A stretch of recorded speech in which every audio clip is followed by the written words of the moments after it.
মুফতি মুহাদ্দিস ছিল, আরো ছোট ছোট আলেম ছিল। অথচ হুসাইন ইবনে আলী ডাক দিয়ে বললেন, হে কারবালা সৈনিকেরা তোমরা শোনো, আরে শোনো রে, তোমাদের মধ্যে কি একজনও নাই যারা ঈমানদার, যারা আমাকে চিনো না, আমার ব্যাপারে কি দয়াল নবীজি তোমাদেরকে হাদিস বর্ণনা করছে না? যারা আমাকে চিনো, আমারে তোমরা এই কারবালার জমিন থেকে তোমরা আমারে যেতে দাও। এর মধ্যে হুর বিন আব্দুল্লাহ একজন সাহাবী, তিনি কি করলেন, ইয়াজিদ বাহিনীর 22,000 থেকে তরবারি ফেলে হুসাইনের কাফেলা চলে আসতেন। বলুন না সুবহানাল্লাহ। কারণ তিনি জানে ইয়াজিদের মধ্যে, এই কাফেলার মধ্যে ঈমান নেই, ঈমান নাই, ঈমান নাই। যদিও তাদের বাহিনী অনেক বড় 22,000, কিন্তু ঈমানের ছিটা পর্যন্ত তাদের অন্তরের মধ্যে নাই। না থাকার কারণে হুর বিন আব্দুল্লাহ তিনি চলে আসলেন হযরত ইমাম হুসাইনের কাফেলার মধ্যে। বলেন সুবহানাল্লাহ। কারণ তাদের কি ছিল না, এদের নামাজ ছিল এশার নামাজ তারা পড়ছে। ইমাম হুসাইনের কাফেলাতে আযান হয়েছে, জামাতে নামাজ হয়েছে, আবার ইয়াজিদের কাফেলাতে আযান হয়েছে, জামাতে নামাজ হয়েছে, দুনো পক্ষই নামাজি। আপনারা বলবেন আমি না, বলেন তো কার নামাজ আল্লাহর কাছে গ্রহণ হইব? বলেন না কার নামাজ? হযরত ইমাম হুসাইন রাদিয়াল্লাহু তাআলা আনহু, উনার পবিত্র নামাজ আল্লাহর কাছে গ্রহণীয়। কথা বলেন ঠিক কিনা?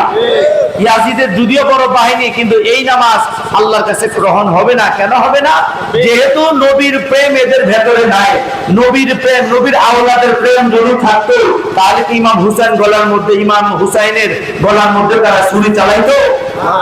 প্রেম না থাকার কারণেই তো আপনার ছেলে মেয়েদের প্রতি আপনার প্রেম আছে না, ভালোবাসা আছে না? যাদের প্রতি প্রেম আছে, আপনি কি তারা কি মারতে পারবেন? মারতে পারবেন না। সুতরাং আল্লাহর হাবিব বলছেন, আমার আহলে বায়াত হচ্ছে সফিনায়ে নূহ আলাইহিস সালামের নৌকার মতো, মান রাকিবাহা নাজা ওয়া মান তাখাল্লাফা আনহা হালাকা।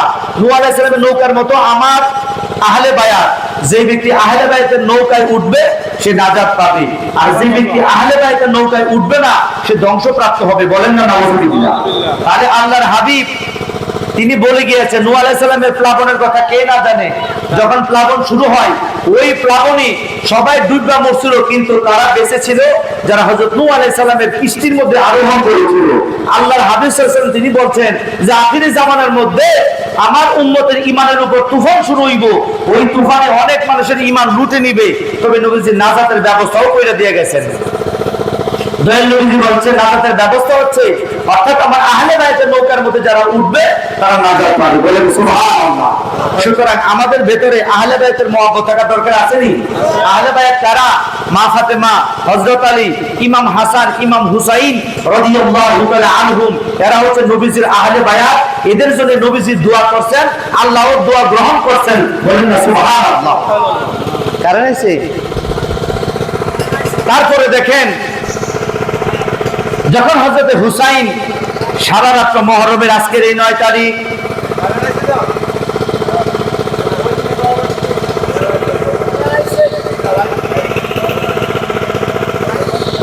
সারা রাত দাঁড়ায় দাঁড়ায় নামাজ পড়লেন, লা ইলাহা ইল্লাল্লাহ লা ইলাহা ইল্লাল্লাহ লা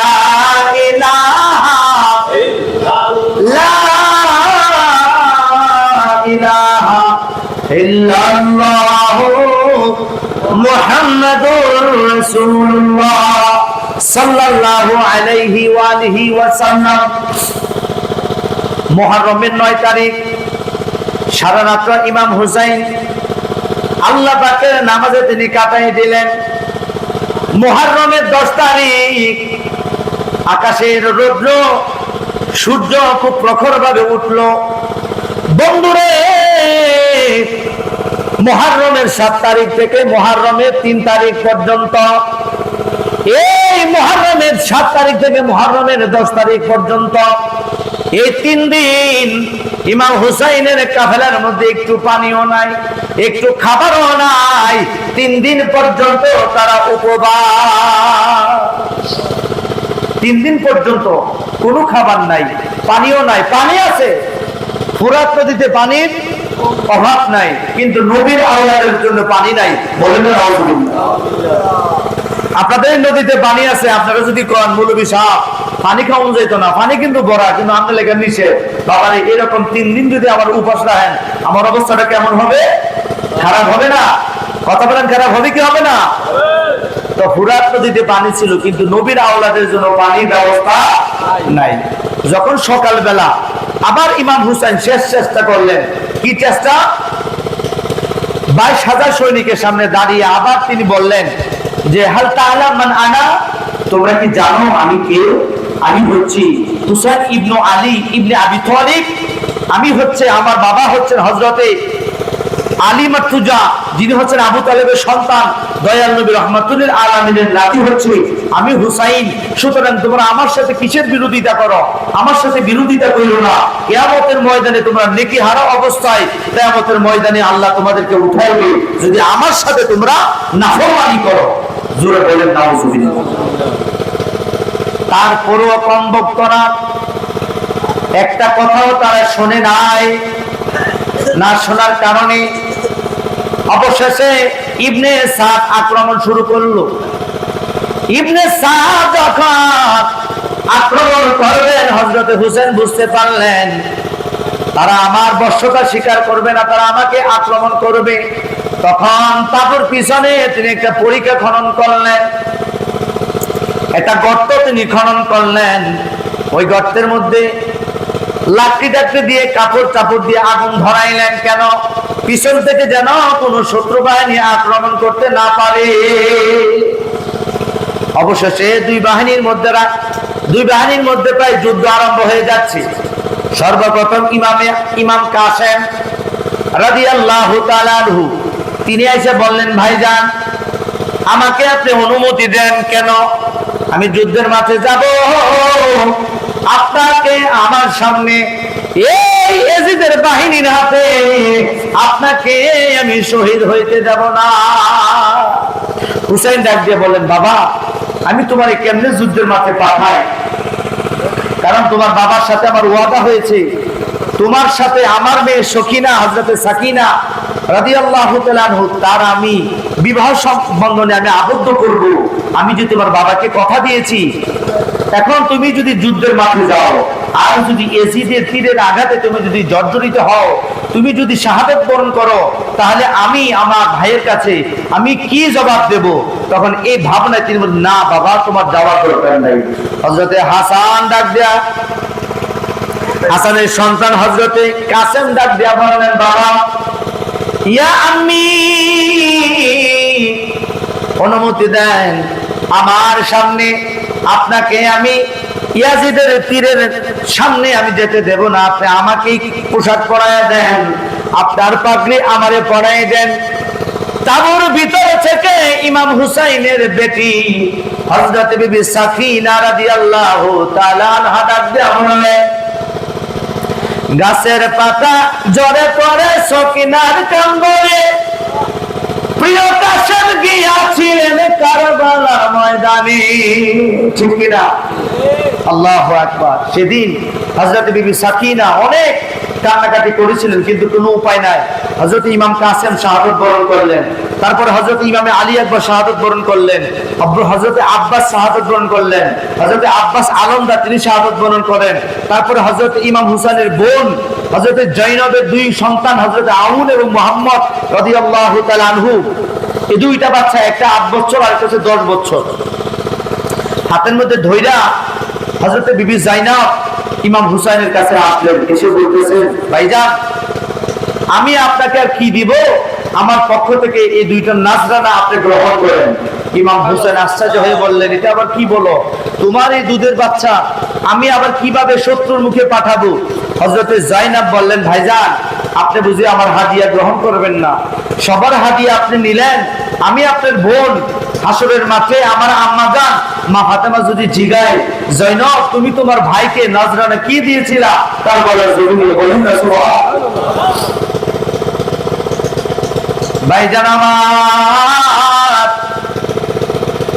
হাসরের মাঠে আম্মা জান যদি আমার জিগায়,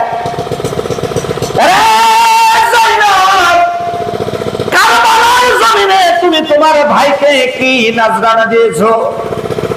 আমি যদি আমার আম্মার সামনে জবাব না দিতে পারি ভাইজান, আমি জয়নাব যে আমার মুখ আমি দেখাইতে পারবো না আমার আম্মা জানকে। আপনি আমার পক্ষ থেকে নাজরানা গ্রহণ করেন।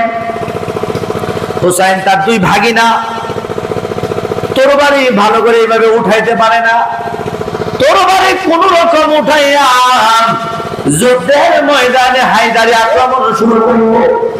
অবশেষে দুইটা বাচ্চা তীরের আঘাতে তারা শাহাদাত বরণ করবে। যখন আউন মোহাম্মদ শাহাদাত বরণ করলো, হযরতে ইমামে আলী, ইমামে হুসাইনের ছোট সন্তান হযরতে আলী আসগর রাদিয়াল্লাহু তাআলা আনহু, বয়স মাত্র 6 বছর। ইমাম হুসাইনের বিবি ছিলেন হযরতে লুবাব। লুবাব তার বাচ্চারে কোলের মধ্যে এইভাবে নিলেন, নিয়ে হুসাইনের কাছে আসলেন, এসে বলতেছেন, স্বামী গো, আজকে 3 দিন পর্যন্ত আমাদের পেটের মধ্যে কোনো খাবার নাই, কোনো পানি নাই গো স্বামী, আমরা না হয় মরে গেলাম গো স্বামী, আমার জাদু মনিকে একটু পানির ব্যবস্থা করে দেবেন। আমার আলী আকবর আমার সামনে পানির অভাবে মারা যাবে, আমি মাথা সহ্য করতে পারবো না, স্বামী আমার একটু পানির ব্যবস্থা করেন। তখন হযরত ইমাম হুসাইন ডাক দিয়ে বললেন, বিবি রে, এজিদ বাহিনী তরবারি ভয় ভালো না, এরা যদিও নামধারী মুসলমান, তাদের ভেতরে কোনো মানবতা নাই। যদি মানবতা থাকতো আজকে 3 দিন পর্যন্ত তারা ফুরাতের পানি বন্ধ করতো না। যদি মানবতা থাকতো ফুরাতের পানি বন্ধ করতো না রে বিবি। তারপরে কি মারমন মানি এরা না মুসলিম দাবি করে, এদের মনুষ্য তো বহুত অবশ্যই আছে। আমাদের জাদু মনেকে তাদের সামনে উপস্থাপন করবেন, উপস্থাপন করার পরে যদি দেখবেন তাদের মায়া লাগবে ছোট বাচ্চাকে দেখলে, হযরতে হুসাইন বাচ্চাটার এইভাবে কোলের মধ্যে নিলেন, কারবালার মাঠে গেলেন। কারবালার মাঠে যাইয়া এজিদ বাহিনী সৈন্যদেরকে ডাকতে বললেন, এজিদ বাহিনীরা রে, তোমাদের শত্রুতা আমার সাথে আছে, তোমাদের দৃষ্টিতে আমি যদি অপরাধী হই, কিন্তু এই বাচ্চার সামনে আমার কোনো অপরাধ নাই, এই বাচ্চার কোনো অপরাধ নাই, আমাদের তোমরা প্রাণী নাই দিলা, আমাদের তোমরা ফুরাতের পানি নাই দিলা, আমার জাদুমণি রে একটু পানির ব্যবস্থা তোমরা করে দাও। কিন্তু পাষাণ্ডরা পানি তো দিলই না, আরো বকবাজি করলো। অবশেষে রাহেল ইবনে আসাদ, আসাদি গোত্রের রাহেল একজন ব্যক্তি ছিল, তীরন্দাজ। ওই কমবক্ত মাথার মধ্যে পাগড়ি, থুতার মধ্যে দাড়ি, হাতের মধ্যে তসবিহ, কথায় কথায় সুবহানাল্লাহ, কথায় কথায় সুবহানাল্লাহ, আরে কথায় কথায় সুবহানাল্লাহ কয়। যখন ইমাম হোসেন পানির কথা বলল, গালি তো দিলে রে, এই হাতের মধ্যে যে তীর এবং ধনুক ছিল, ধনুক থেকে যখন তীর ছাইরা দিছে, ইমাম আলী আসগরের এই দূরের ভিতর দিয়া দুইটা ইমাম হুসাইনের ডানার মধ্যে তীর গিয়া দেবে আছে, যে বলে নাউজুবিল্লাহ।